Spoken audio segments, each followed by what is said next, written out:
Ding dong, they just think they are. Another little wannabe gangster trying to play hard.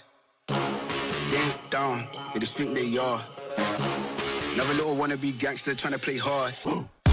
The film board gathers. The Gang of Thugs is here to take on a movie currently in theaters, and this month we invite you to fasten your seatbelts for a fascinating romp around the globe. I'm Pete Wright, and I'm here with Justin JJ Jaeger, Tommy Metz III, Mr. Steve Sarmento, and we're talking about the $300 million+ behemoth, Fast X. Punch it! No, we'd already be there if Roman wasn't driving Ford Knox on wheels. You see me shining, baby. We're locked inside. It's a trap. That's a bomb. All right, dorks, what are we blowing up? What? The Vatican? Wow, you guys are going to hell. Just for a table setting, everybody but JJ has seen all of the movies, right? No. Okay, good. Yes. I'm glad we're setting the table. So me and Steve, we've seen all the movies. Steve, Tom, you've seen them all too? I've seen them all. Yes, I saw 9 in the theater whenever that was. Yeah, you've seen all X of them. I've seen all X of them. Ask me what happens in which one, and I will struggle with that. But I have. As it turns out, Steve, that is a problematic question to because my goodness, I did not expect this movie to be a follow-up to what it was a follow-up of. Right, Tom, how many have you seen? I saw the first 2, then I bounced, then I saw Darnell, friend of the podcast, said you have to see the heist one, the one that this one goes back to. 5. I think that's 5. Right. And then I didn't see any more, and then I just watched 9 before I saw this one, and I was lost. I was like, Charlize Theron is in this? Stop saying Mr. Nobody. Like, I was like, oh, I have missed a ton of this. Correction, you saw the first 2, and then you drifted. Yeah, the third one, right? You drifted away from the franchise. Yeah. So family brought you back. Yes, I'm literally going to say, I'm so glad you're here. Same thing, Pete. That's not right. I saw the one where we said goodbye to, what's his name? The sad one where he drove off into the sun. Yes, I saw that one too. Yeah.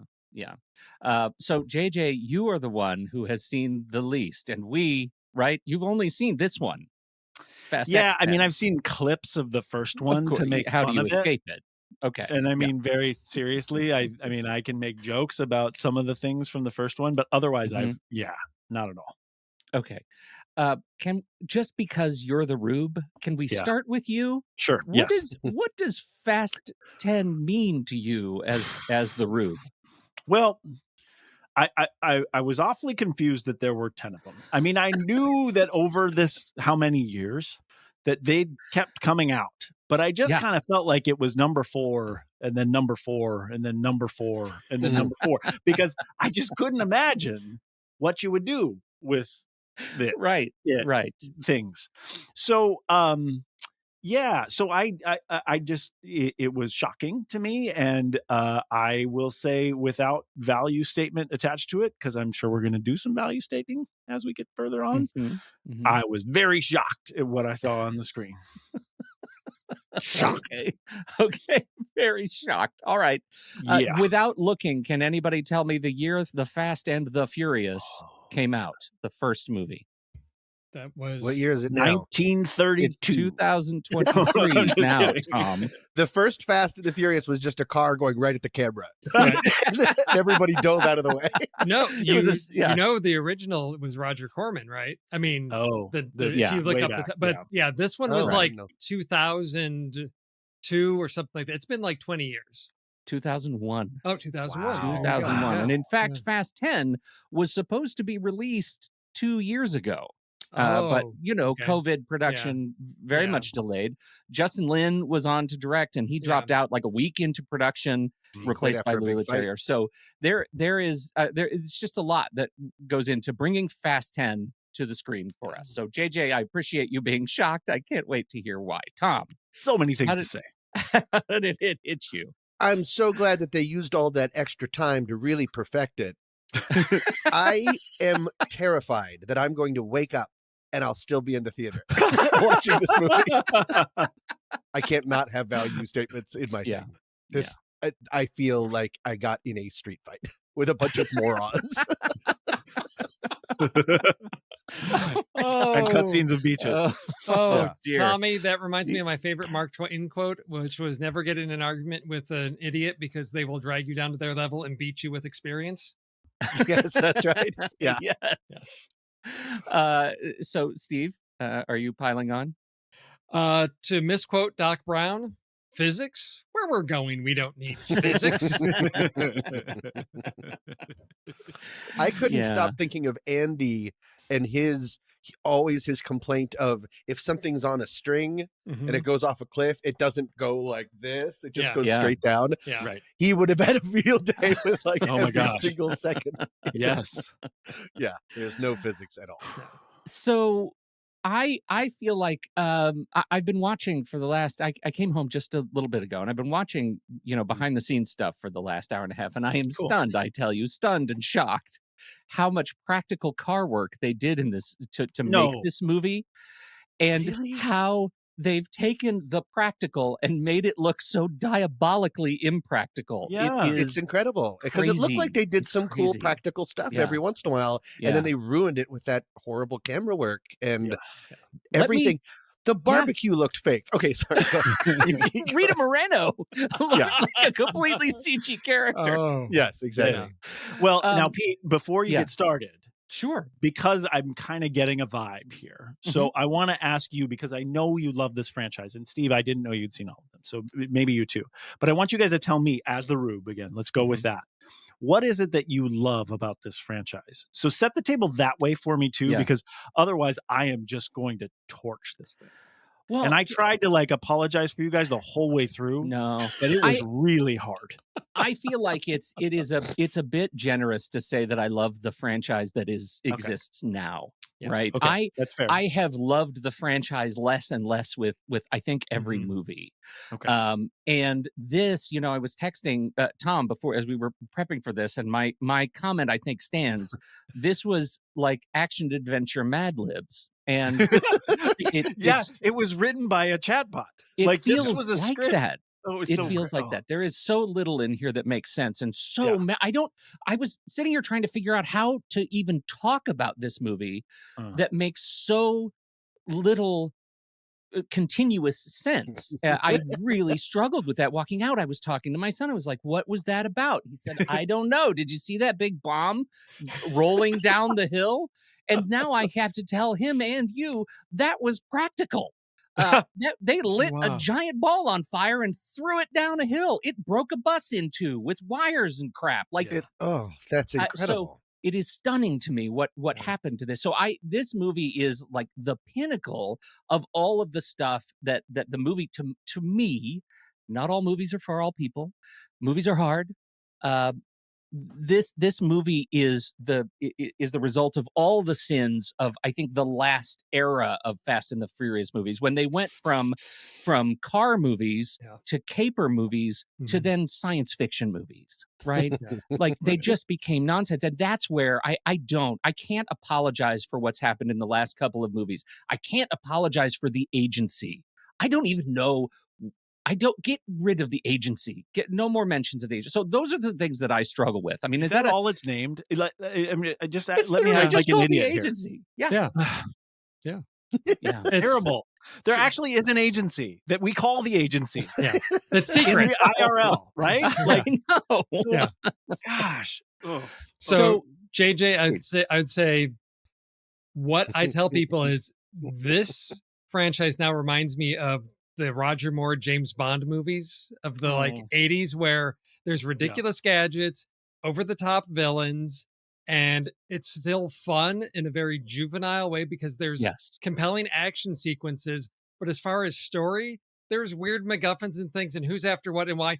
So much is hidden. I rewatched 9 and my wife said, "Well, how does it hold up?" I said, "There's so much story, but nothing happens." Right. Yeah. I'm like, there's no plot, but there's all these characters. It's overstuffed. Why is this, 2.5 hours long with nothing really happening, but there's so many characters jammed in with stuff for them to do. And that reminds me of those James Bond movies where you just sit and passively watch the spectacle. And that's really what I think this is. Yeah. Do you really call those characters? I mean, they're like not even. They are so thin. Yeah, I mean, yeah. other than well, and I mean, this is jumping all over the place, but other than Jason Momoa, who actually had kind of a thing, like they defined what he was as a villain. Everybody else is worthless. Even, I mean, it's almost Dante. I don't forget his Dante Reyes. I forget the last name, but it's almost his movie. Like nobody else has any weight or time.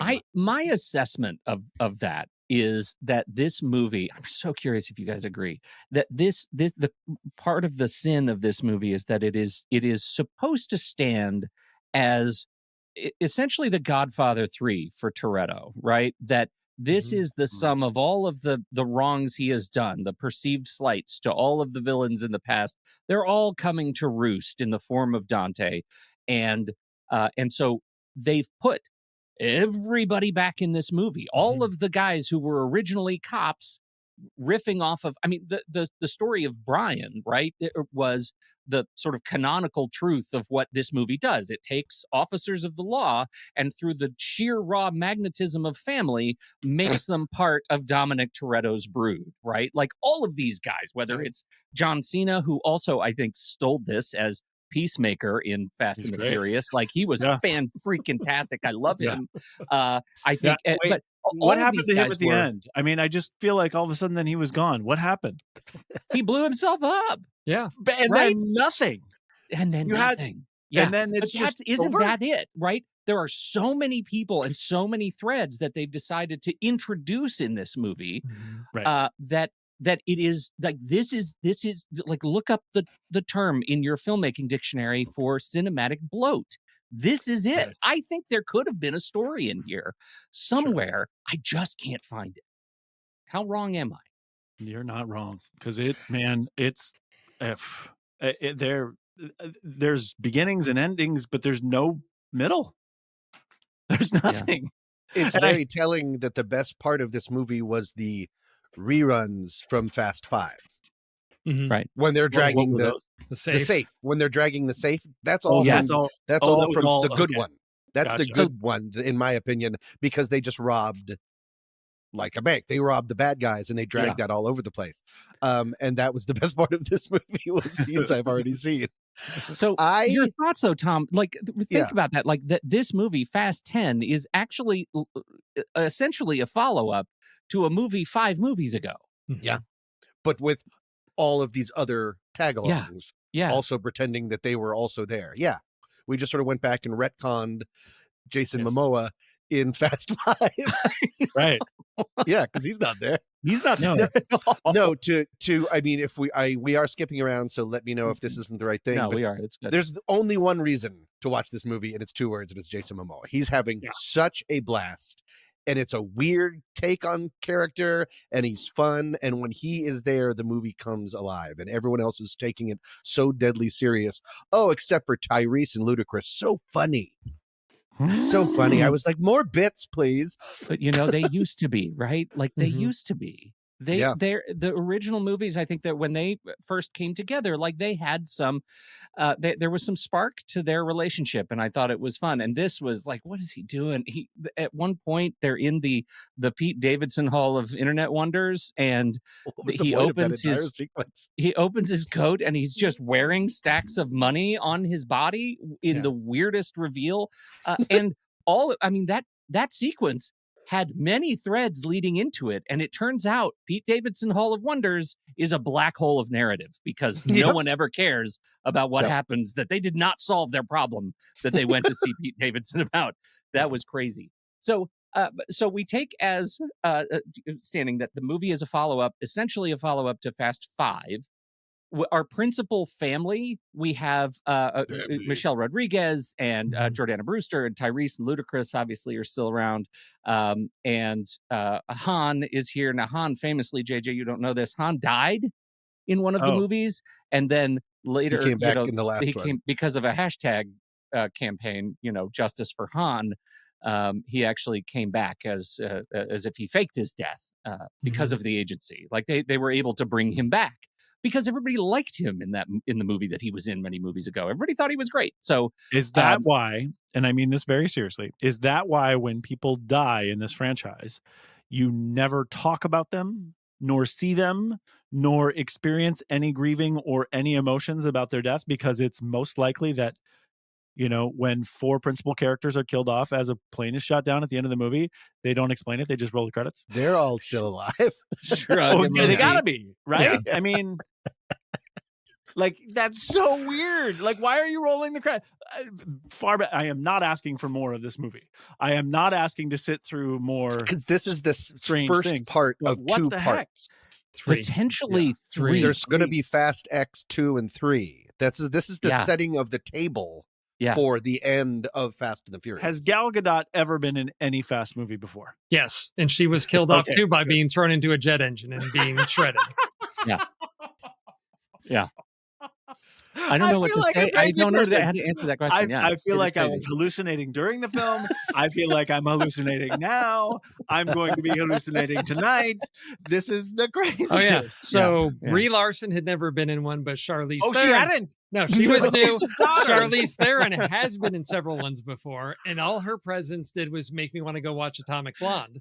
Yes. Again. Right. Yep. Exactly. Yeah. Yes. So it's a good movie. It's the MCU, DCU. Everybody. There's just keep throwing them in there, but some are new, but some have been resurrected. And there's so much. I was wondering if it was a meta joke when one of the characters, I don't remember who it is like, that's the thing, is the gravitational pull of family is so strong that they just take everyone. It becomes like a cult. Yes. Well, that's what this franchise is. Yes. Yeah. I didn't know if they were commenting on themselves. I mean, clearly these aging Hollywood people need this. I feel like they need this franchise more than we need this franchise. Okay, so aging. So we're talking about it. So Pete, you said the first one happened in 2001. Mm-hmm. Yes. Okay. Yeah. So Vin Diesel started these when he must have been 11. And like Dominic Toretto, like the interesting thing about these characters is that the characters, while they have elements of the story that have that show that they've aged, in other words, they have children, they have these things, they don't change anything that they do. So Dominic Toretto is still doing the same things that he's done over the entire course of so he hasn't actually aged, but clearly they've aged. Like, this reminds me of, I felt like watching this movie, because I haven't seen any of these movies, but I've seen these stars in other movies. So I felt like going to this movie was like experiencing the Marvel Cinematic Universe. I'll go with what you said, Tommy, and seeing TV before high def. And then all of a sudden TV got high def, and I went, oh, all these people are actually old. Yeah. Because literally everyone, Michelle Rodriguez, and these are all people who look good in other movies. And nobody looked good in this movie. Well, I'm actually curious your thoughts on that, like around the table, because I saw Michelle Rodriguez, and I'm used to seeing her kind of with a certain mantle, whether she's wearing the badass mantle or the, rough and tumble mantle, or the sexy mantle. And here she's kind of wearing the maternal mantle. Like, we see her age, we see her like she's not manifesting the sexy move that she has for so many movies since, and certainly in the first couple, that was a principal role for her, the badass sexy character. I thought some of those choices were really good, right? I liked Michelle Rodriguez in here. I liked her presence in here. Are you talking about aging in particular? I just like that they let her look her age. Well, see, but I guess that's the point that I'm trying to make. They all looked old, but they don't do older person things. You're saying that nobody had problems like with their knees. Yeah. Well, they're all like, they're doing, like, she's jumping over things on a motorcycle. Like, if she's maternal, that's the Fast Cinematic Universe, right? That's the universe, right? So I guess this is my point. They're not aging in the universe; they're just trying to show us age, as opposed to telling us age. Which, if the you story doesn't, right? And if you accepted that the universe is the Fast and the Furious Cinematic Universe with a whole different set of physics and rules for time, then this means that this is actually a progressive display. That's fair. That's the whole point of this one, is Dominic Toretto is in a place where he's now got this family and these responsibilities, as opposed to in 1 and 2, where he may be the lead of a crew. He doesn't have that emotional attachment. So there's something to be taken away from him in this one. That's sort of the arc that his characters, they're trying to build into this, of now he's sort of becoming the father of the family. So he's got he feels responsibilities for what happens to these people, versus like, oh, we're a bunch of young 20-somethings and we're just pulling heists for the fun of it and whatever. So now he feels the weight of responsibility, I think, is what they're trying to do with this one. That's the whole arc that they're now. How well that works, all of that, that's a different conversation. But that's what I've seen across these films, because a lot of the early ones was, oh, you've got Vin Diesel and Paul Walker like, hey, we're two guys with fun cars, let's go do fun stuff. And there was, the stakes were whatever, right? We've got nothing to lose because we're young and nothing can hurt us. Now he's and the fact that the stakes went from, oh, we're a local kind of undercover beat cop, to global intrigue. Yes. How did they get there from here? The franchise doesn't know what it is anymore. No. From what I can tell. I mean, it started so scrappy and now it wants to be Bourne identity. Mm-hmm. It wants to be everything. And it's not pulling any of it off. And then whatever the vision was, I mean, I can't believe that they did that stuff practically, because he has Louis Leterrier, who I thought I liked. And then I went back in his IMDb and I was like, oh, wait, I'm thinking of someone else completely, because I don't care for the transporter. He's done a lot of like Jason Statham movies and stuff like that. But he has that bad Peter Jackson, The Hobbit thing, where just because you can put the camera anywhere doesn't mean you should, and it takes away from it. I didn't need it. Just I mean, I don't believe that anyone was in a car ever once. No. And the aging thing, I wasn't really joking when I said even the barbecue looked fake. Like there are whole sequences where it feels like it's all green screen, even when they don't need to. I don't believe that they're in the same room a lot of the times. The lighting is weird. Vin Diesel legit looks de-aged slightly, like smoothed over in certain parts and then very much not in others. It's just so much tinkering. What is it though, Tom? Like, what is it that makes you make that choice? You're sitting in I'm assuming at this point we're sitting in the edit booth, right? And we're going through the cut and color timing and making decisions to make this look the way it does. Like, I can't get myself in my head we made an action movie with lots of cool practical stunts and all great stuff, and now we want to make it kind of look as cartoony as we can, but not quite. Like, this is the uncanny valley of action movies. How do you get there? I think it's just fear. I think it's terrified of letting go of the audience's attention for 1 second, because there's nothing else going on. I mean, the dialogue is insane. It's like a parody at this point. There's so much family talk. There's so much, everyone just talks in aphorisms. I don't even know if that's a word, but like, there was a joke in the first movie, JJ, like, I live my life a quarter mile at a time, and you want time, go buy a magazine. But now, and that was like, it knew what it was. Now it doesn't know what it was. It thinks that this is like, it's like a romantic comedy for dumbasses. But it's not even that. I mean, it really, when I made the joke about the chatbot thing, like it really legitimately feels like it's someone who doesn't understand human conversations.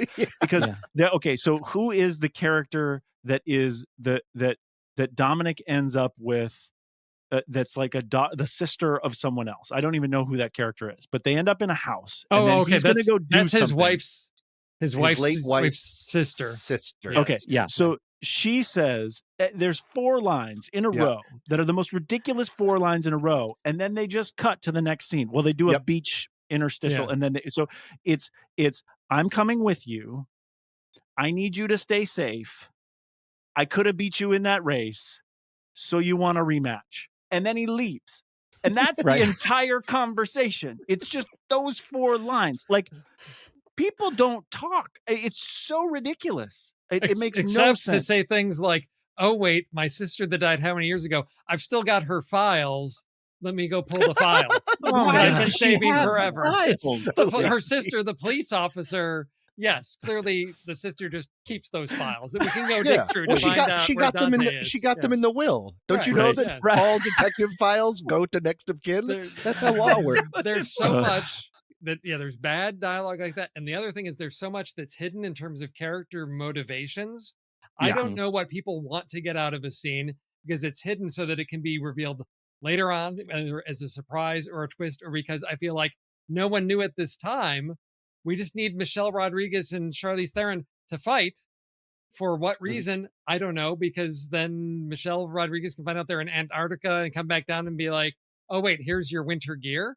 I was like, I know that they don't like each other, but like, what are the stakes of the fight? Right? I mean, that's with any action sequence. It should matter who wins or who loses because there's something for them to gain or be prevented from getting. But I never know what any of those things are in any sequence. Can we talk about that scene for a second? Because as a rube, again, not knowing the history of these characters, all I saw was them both like on stretchers, and Charlize Theron saves the day and saves them both, and then they get a chance to get away, and then Michelle Rodriguez decides to fight her instead. Where had she not just saved her, she would be dead. It's so confusing.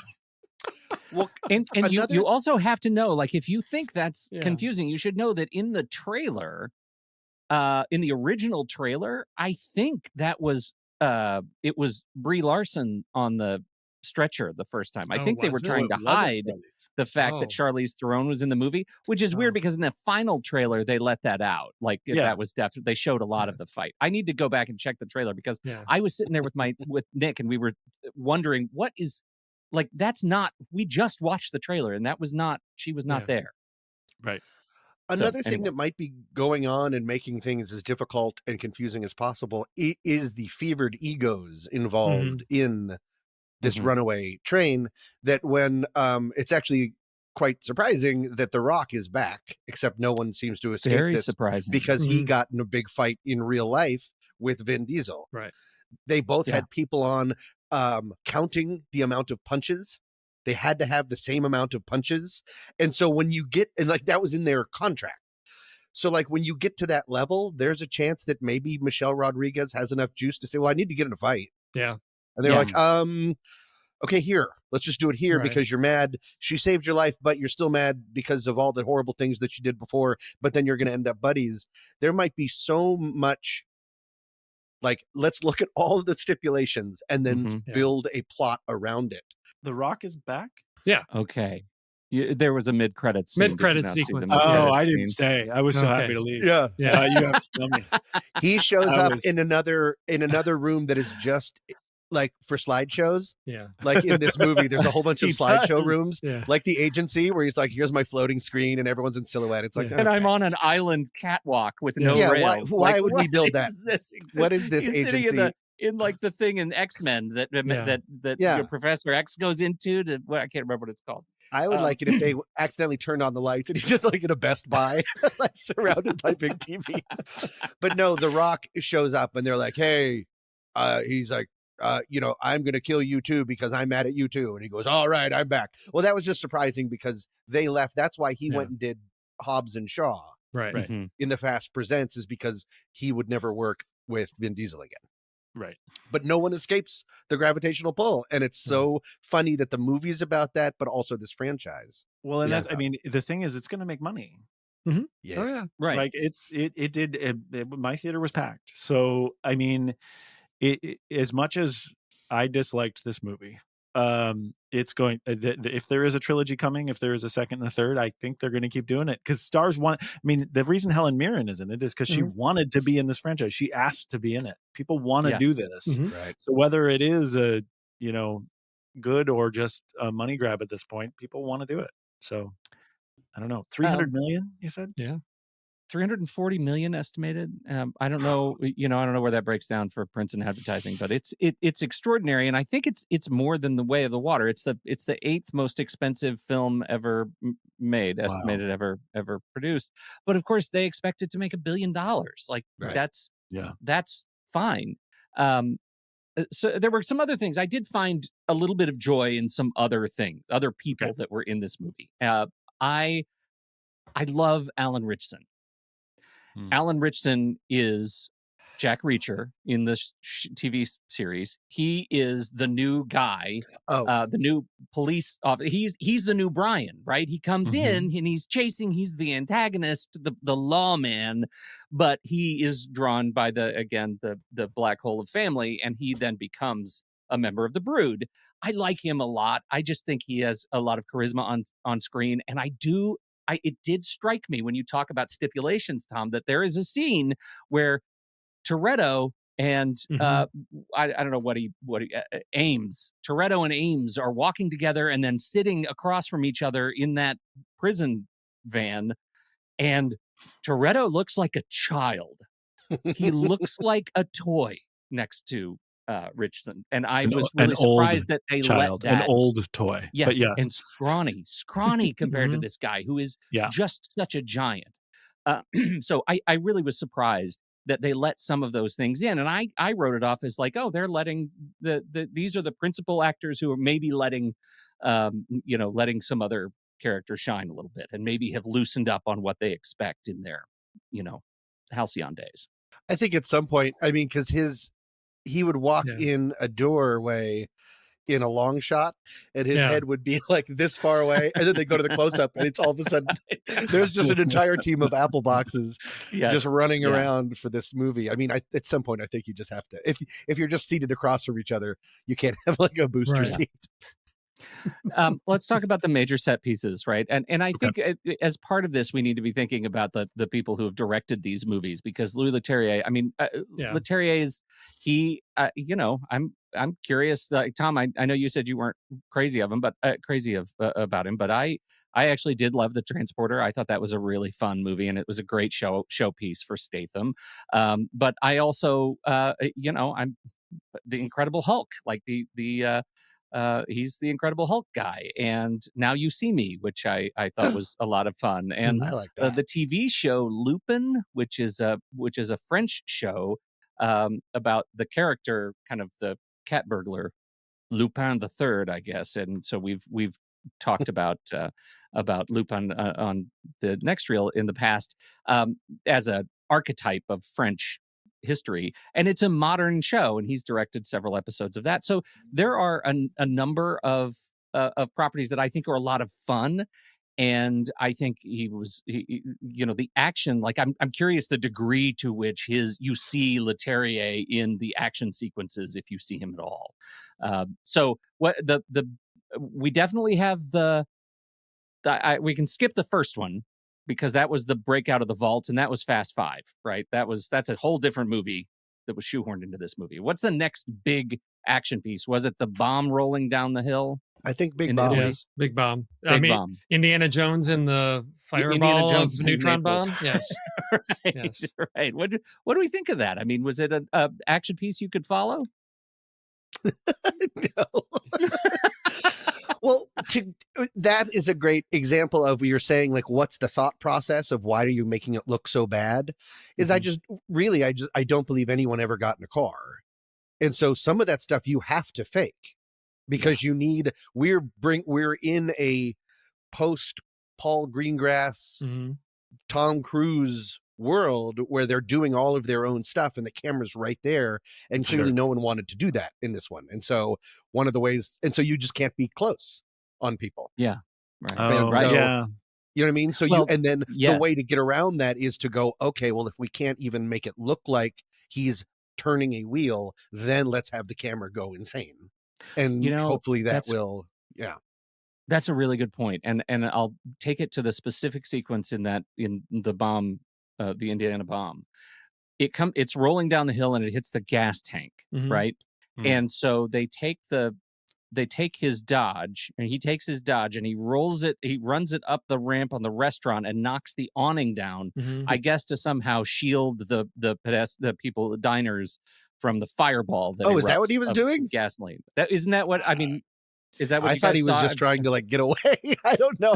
They don't really seem to care about other people very Vin much. Diesel, that selfish Except the bastard. Vatican. Yeah, No. let's And save that, the Vatican. for continuity's sake, that was a terrible scene. I remember that scene too, in that there are people under the awning before they do that, and then they shoot it from reverse, and you see the car cutting out like half of the awning. So clearly there's no people there. And like Tom said, there's no drivers in the car. I mean, it's just well, that was the fascinating thing. The shot was like they did that take. That's one of the practical things you see them do, and fire erupts and it's not as big. But to your point, they then had to put these guys in the cars digitally. And that I think is exactly, you just hit it. Why everything looks bonkers. No one appeared to be doing any of their own driving. And that's what broke this movie. It's like Blue Crush. Like they have surfers, but they're superimposing faces on the surfers. The I, Tonya. Thing. When they put the face on the skater. Right. You guys you've seen the Dead Reckoning trailer, right? I have not. Mission Impossible, wasn't it? At this thing, there's they've made a really big deal about the jump, like the parachute motorcycle jump, and there's this 9-minute video where you see how he trained for it, Tom Cruise, how they put the parachute on him and he learned to ride the bike, and there's no speedometer on it, so he learns by feel and sound because he's Tom Cruise, and they built this ramp, and and he rides the motorcycle up. And he jumps off the ramp in the middle of the Alps, wherever, and lets go of the motorcycle, and the parachute opens, and then you hear the James Bond theme, da-da-da-da. Oh, wait, that was the wrong movie. The point is, he did that himself. Like, he did that, and you can absolutely tell. So then when you see the trailer and you realize what was digital in that movie was not at all the performance, they just replaced the ramp with rock, that suddenly means more. I think that actually is incredibly strategic to release this massive behind the scenes so that you realize what's digital and what's not, that Tom Cruise is the real deal in this movie, because I felt none of that in this movie. No, none of that in Fast 10. Vin Diesel is not a hero of stunts. Neither is John Cena. Neither is I feel like nobody gets a chance to really showcase what they were willing to do for the craft. Right. And so it all looks fake. It does. It really does. And I think, and one key point that you make there, again, this is in the Mission Impossible thing that I haven't seen, but when you are creating graphics, when the fake thing is not the actual principal actor or the thing that's taking place, it's a thing that supports the action taking place, that seems, the word that's coming to my mind is legitimate. I don't mean it to be legitimate, but it seems like, I like your word better, Pete. I'm going to say strategic. It's a strategic use of the technology to improve the movie. That's not what happened in Fast 10. It felt like smoke and mirrors, Band-Aids and duct tape all over the place saying, let's try to make some cool things look better and make sense in a movie that doesn't make sense at all. Your word is great, Pete. I think strategic is the way to say there. The after the rolling bomb sequence, I think at that point we end up in is it there we go to Rio and there's a street race? Oh no, it's much later, because that's like when we actually get to the heart of Fast and Furious movies, which is street racing and young women in tight short shorts. Yes. It's like when there was just like that 2-minute music video in the middle of the exactly. movie. It's like, this is what I remember how this franchise started, because yes, suddenly Dom is there. Everybody knows him, but that was much later in the movie. I'm trying to think. There must have been another fight or something, but it's hard to tell, because that's the thing with this movie. We jump from storyline to storyline so much for whatever reasons, because we're following something along. It's like, oh, by the way, here's what's going on with this team now that we've separated. Oh, does anybody remember where we are? Oh, let's put a graphic up of which country we're in now. So that everybody knows where we are. That we did keep saying that. Like, did you remember that Vin Diesel was in this movie? Like, looking at each, because he'd been gone for a long time. In the meantime, we're hanging out with John Cena and Little B. Right. I actually liked a lot of that. Like, I have so much fun with John Cena. Like, it just reinforces how much I like that guy's vibe on screen. Am I alone? But having just watched 9, I'm like, this is an entirely different character. Because he was the villain. He was the big bad in 9 as and now Dom's he really brother. is Peacemaker. And now he's like the goofy comic relief. Yeah, he became a doof. Versus I'm a big tough guy going toe to toe with Dom, and I've got these issues, and now he's just like, oh, I'm your uncle, and look at my goofy car. Yeah. And let's put in some 90s music. It was like, who is this? Yes, John Cena, that's great, but that's not the character. But it's such I do like that's not this. who Jacob is, right? Yeah. It is. You're absolutely right. You're absolutely right. And I haven't watched 9 recently enough but I have watched Peacemaker. I keep bringing it up because it's so good. Yeah. And yeah, you're right. I do. I like some of the gizmos, right? I like the fact that the surfboard turns into a glider. That was cool. That whole thing was just weird and stupid, and it just fit with 10 Jacob and absolutely not 9 Jacob. Yeah. I like the cannon car that breaks immediately. Yes, it's jammed. It's jammed. What do you need to do? Get out there and. They have problems. 9-year-old, go crawl on the top of this engine. Speaking of Brie Larson, like they have that Captain Marvel problem where they introduce something that is just too powerful, and so it immediately has to break, or they have to not ever use it again. Like, it's unclear where they're still getting all of their money other than Tyrese's pants. But everything just always, because it's just too much. I mean, they went to space once. Well, Pete, Steve, you brought up the cards of where they're located, and when we finally get Michelle Rodriguez and Charlize Theron in the they call it a black site, undisclosed something, like it has like 8 words, right? And then they give us a card. Every card before has been a country. And this is where I started feeling like we were in a skit, because they then make a card with all of the words used to describe where they are. Like it's a black site because they don't want to tell you that what we learn later on is that it's Antarctica. But then they just literally say the line from the movie. Of what it when is. The film says crazy. Undisclosed location. It's like, does the film not know where they are? Exactly. Like, why do I need a card to tell me undisclosed And location? do you really think it's called a black site because all the walls are black? Right. Where do you guys fall on those doors? Were those doors a win? Can I do a white marble, black marble? It's so weird. The mechanic of those giant granite doors that are made out of Legos. Ridiculous. There was an audible groan from somebody near me in the theater when that happened. It was just audible, like, oh. That was me, Steve. You heard me from Sherman Oaks, California. Oh, my gosh. Well, this actually is the question, since we're in the black site. Like, in the black site, we get a fight, right? We get a fight between Charlize Theron and Michelle Rodriguez. And two great action stars. Let me just say. Right. Two fantastic. I love watching them do action on screen. Me too. Does this fight hold up? Because, Steve, you already dropped the bomb of Atomic Blonde, which was Charlize Theron at her vicious best. Yeah. And I want to know how this fight hit you guys. It was terrible.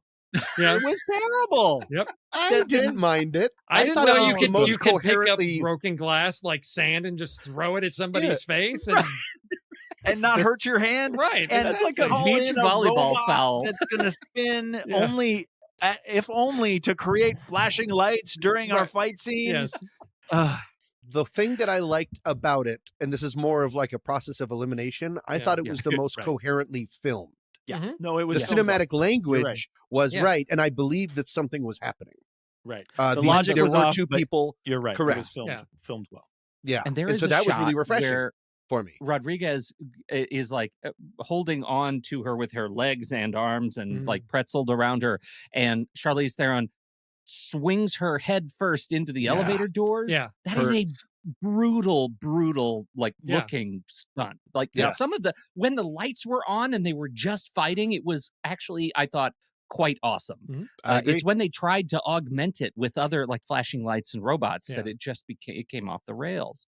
Charlize Theron is supposed to be like this technical evil genius wizard, but all you see her do is press a touch screen.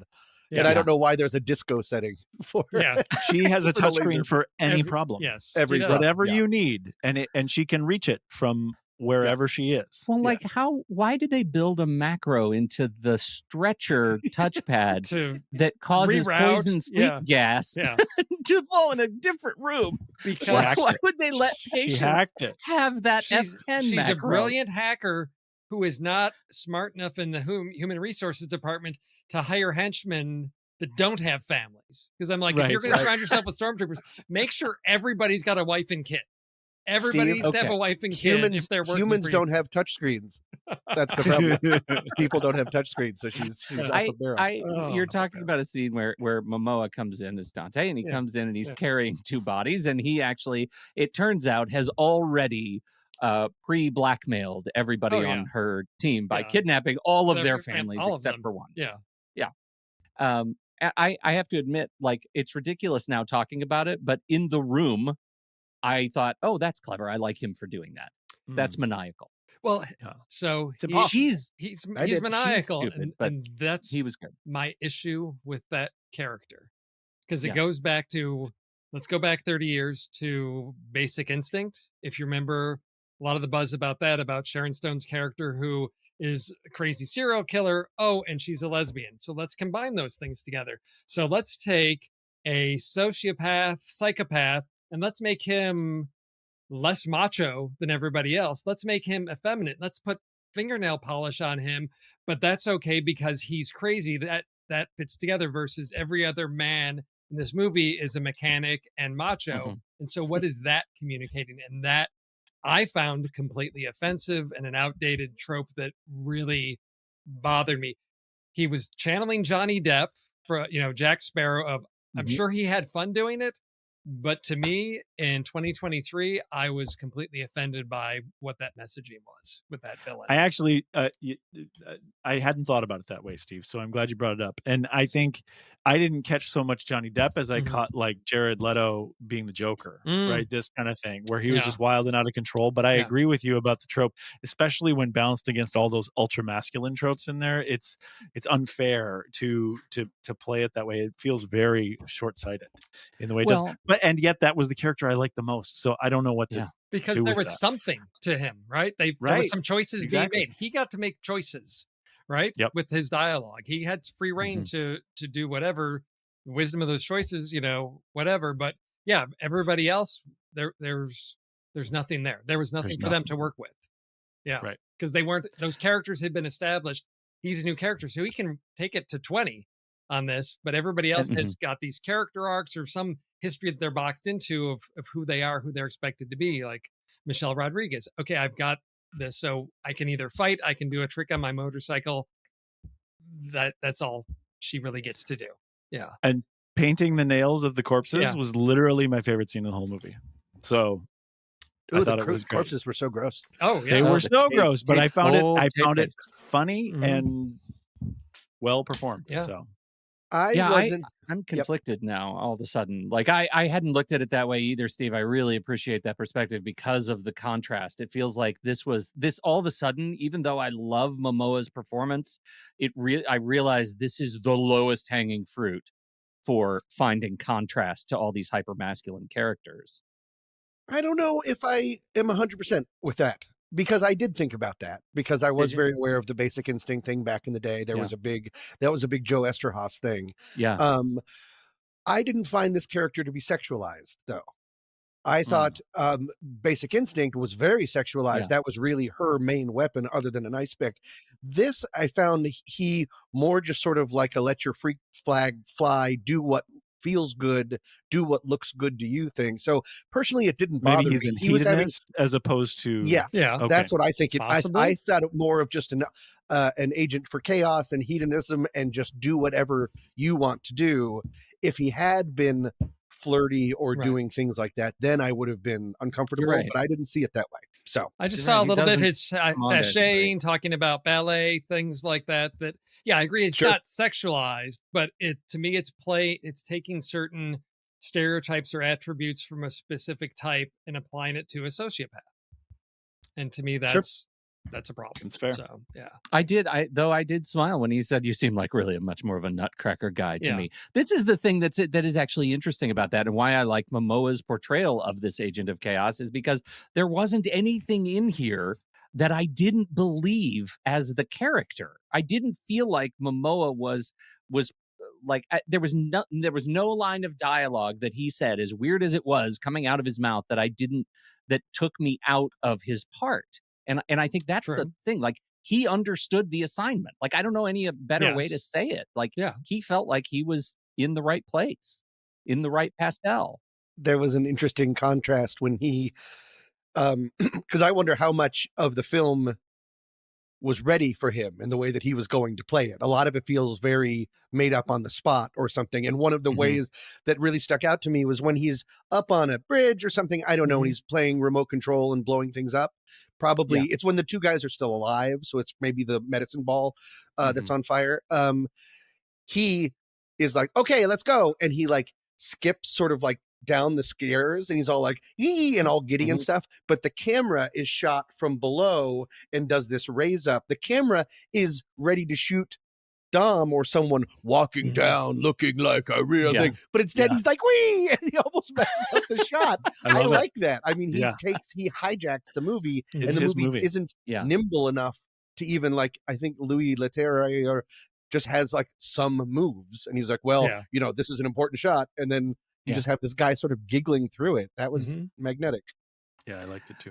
Well, it reminds us, for me, there were moments. So we mentioned, you know, Indiana Jones. We mentioned Atomic Blonde. So it's reminding me of other better movies I'd rather watch. When Brie Larson shows up in her blue suit there, I'm like, Free Fire? Anybody? I know JJ. I was just like, is this an allusion to that? What's going on? But all it made me think was like, I'd rather be watching that. It's not a movie I totally loved, but at least it was interesting. Better than this movie. Yes, it's better exactly. Than this I was movie, like, oh, please bring some of that Ben Wheatley into this. Let's do some crazy stuff here. Is she going to do something with this character, or is she just like, no, I look good in a blue suit and I want to look good. Yeah. Well, her shoes were a character into themselves. I expect those to be a hot item this summer. Yes. Nice. What with those shoes? Yeah. All right. I actually have two more questions that I feel like I need answered. One is, how big a part in this movie do you believe the filmmakers want us to feel the God's eye should be? Oh God. Oh. Wait, say it again. I don't understand. Do you know what the God's eye is? Yeah. Sorry, I thought that was a turn of phrase. I think it's a total MacGuffin. I mean, it's just like when I need something to have people chase, they can chase it. When I need something to be the ultimate weapon, I can have it be the ultimate weapon. It makes, for someone who's never seen a Fast movie before, it makes no sense. I have to assume everything about this thing that you're talking about based on words. And I assume that it is like a nuclear bomb. It can end anything. Yeah, I think it's just a tracker, right? It's just I don't think it, but it can track anybody, anywhere, at any time, or anything. Right. Yeah. It's effectively the Cerebro. What Cerebro is the thing we were thinking about earlier. It's Cerebro. It's the helicarriers with the tracking stuff on them from Winter Soldier. It's like all of those things wrapped into one and put in a BlackBerry. So I am just curious about that. It felt lazy to me, Tom. Like it really did. Yeah. Why are they making it a big deal in some scenes and then completely dropping it when actually the narrative of this film could be one about privacy and the importance of technology that is used for ill to track us, because everybody's being tracked, but I don't think the movie knew it. No, Christopher Nolan tackled that much better in The Dark Knight, right? Way back then, like that whole thing of like Batman using that technology to track everybody, and there was questions about privacy and appropriate use and who has that. Here, it's a MacGuffin that apparently you can take God's eye and put it on your phone and put it in your pocket, right? And just take it with you, and that's all you need. And do that take it and off walk camera. around. Yes. Yeah. The first time it's stolen, they didn't even bother. They were like, I was wondering why she was here. Yes. What? Yes. How about we lose the Pete Davidson scene and put that in the movie? Yeah. What is Right. happening? Yes. Right. Yeah. You can make Pete Davidson part of that scene. Right. Yeah. But don't. Yeah. Right. Because there's your moments. It's where's the suspense of a movie like Man from U.N.C.L.E. where it's like there's the heist piece of like we've got to go get something, because no, it's all just flash and bang and cars, because you can threaten to take away Dominic Toretto's family, but you didn't take his car, right? Because he can use that for anything. And there's no for an intelligent crew that's supposed to be doing things. There was no suspense. There was no tension of, is this going to happen or not? I kept finding myself distracted by things like when when Han goes and is fighting Jason Statham, and then all of a sudden a car comes barging through the building. I'm like, well, wait a second, weren't we just in an alley outside this building? Where did this car get this? Which side did it come from? I have no orientation to anything, and there's nothing. I wanted to tell the people. Yeah. I wanted to tell the people outside, go through the big hole. Yes, because just walk around. Break in through the door. It's like around. There's a gigantic tank. Right. Open the door for you. Right. And showing the Mission Impossible, preview before this just reminded me of what Christopher McQuarrie is doing, where we can have the action, we can have the suspense, we can have the stakes of progressive problem solving and tension and everything, and it working well with character pieces. And this falls short in all of those areas. Is the guy that was in the punching bag, is he from Fast and the Furious?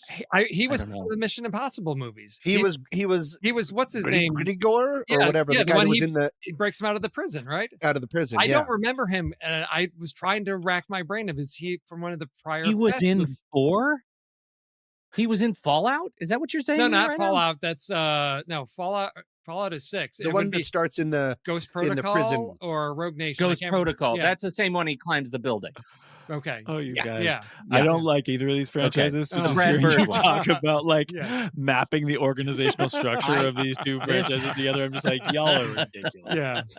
Well, this is the thing that I think this is it. Like, this movie has a number of threads that if you pull them just a little bit more taut, you actually have something that the movie could be working around. Right, and right now, it's just like a cotton candy machine. Yes. That's all we get. But I have to talk about the last action beat, which is the bridge. And they're on the dam, and I have to, JJ, I mean, you probably know this and you've probably seen clips, but as the one who hasn't seen the last movie, they sent a car to space, and that was a massive action sequence. They also made a Tarzan, like, swing on a rope. Like, it was completely cartoon bonkers action.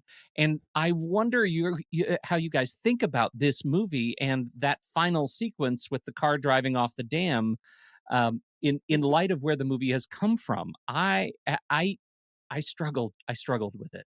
Thoughts?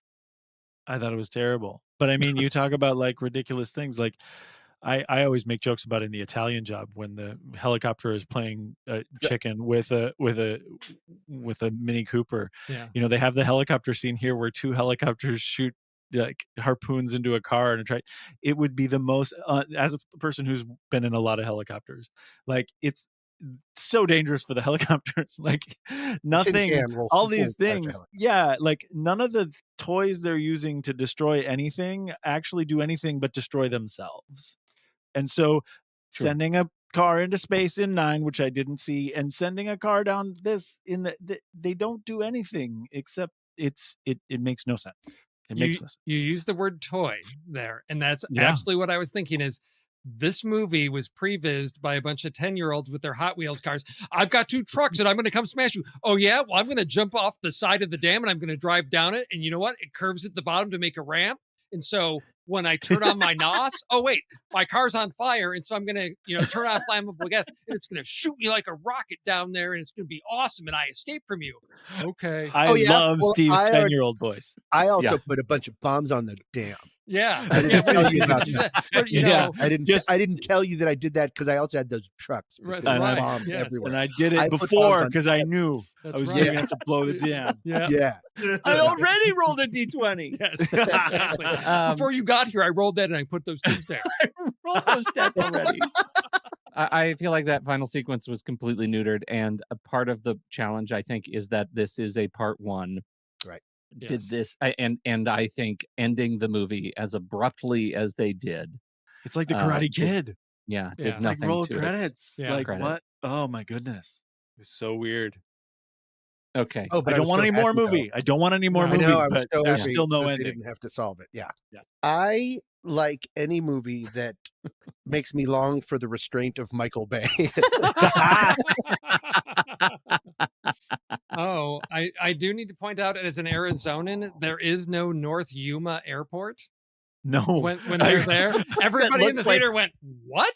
North Yuma Airport? Yuma. Yuma? Don't you? You don't that need was an airport. Biosphere 3. And that thing was like a huge airport, like for Yuma. I was like, no, that's There's that's no so for North clarification, Yuma. yes, I was like, what? And I think that was the dam at had the to end be a looked go. very much like the Hoover Dam, but apparently Had to be. they were in Portugal though, supposedly. So I was like, oh, I didn't know Portugal bought that from us and moved it over there. So, but there wasn't a title card to tell me. Maybe something happened Undisclosed there. location. It was an Yeah. undisclosed black site. Yeah. Yeah, for I sure. don't know. That's I mean, there were just the friend I went and saw it with was explaining to his sons. He said, "You just have to realize this movie is a comic book.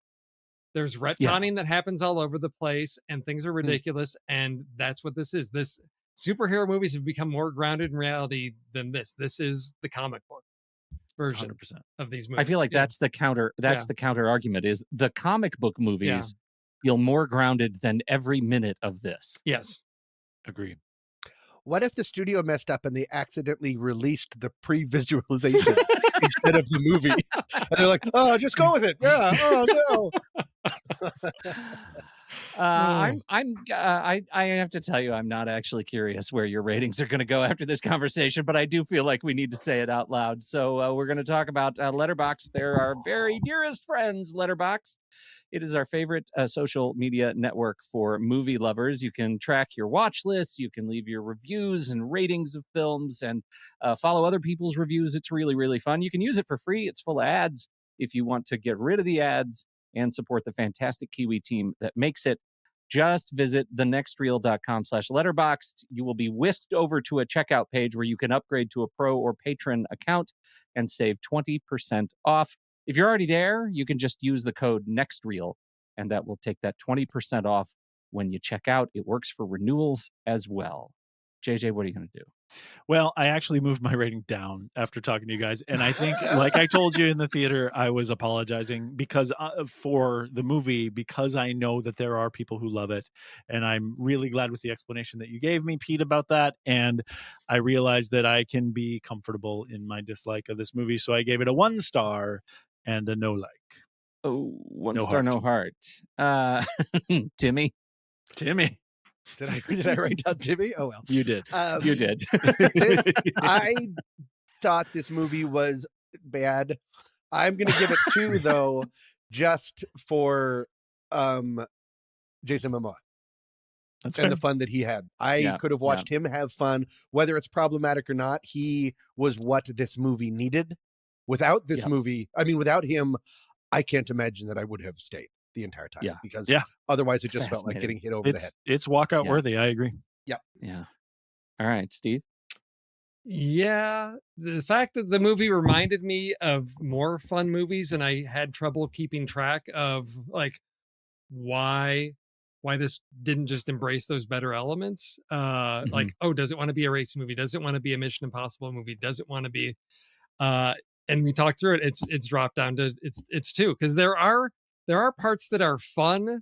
Your inner 12-year-old can embrace some of the ridiculous action and just don't think about it, and it is fun. And I think that there's some things, but not enough to redeem this. And I thought after 9 they'd gone as far as they could, but with bloat and everything else, this just felt completely unnecessary. I don't know how they do 2 more, and so 2 stars and no heart for me on this one. Yeah, I'm in the 2-star camp, and really 1 whole star is for Jason Momoa and him understanding the assignment. I don't know that I would have left the movie, but I would have complained more had he not been in it. It was rough. So 2 stars and no heart. This is not one I feel like I'm going to need to revisit. Unfortunately, it's one of those movies where I probably will have to revisit because I've already forgotten so much of it now that we've finished talking about it. It's it's really forgettable. That's right. Jason Statham just walked out of the movie. Yeah. He was like, I gotta go make a coffin factory or something. And then he just left.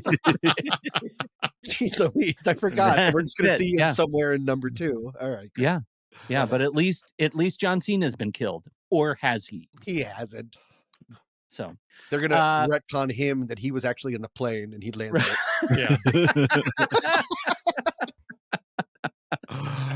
Well, that takes us. That wraps up this fine month of May with the Fast 10. That does take us into June. We already picked our June movie. Do you remember what it is? You bet I do.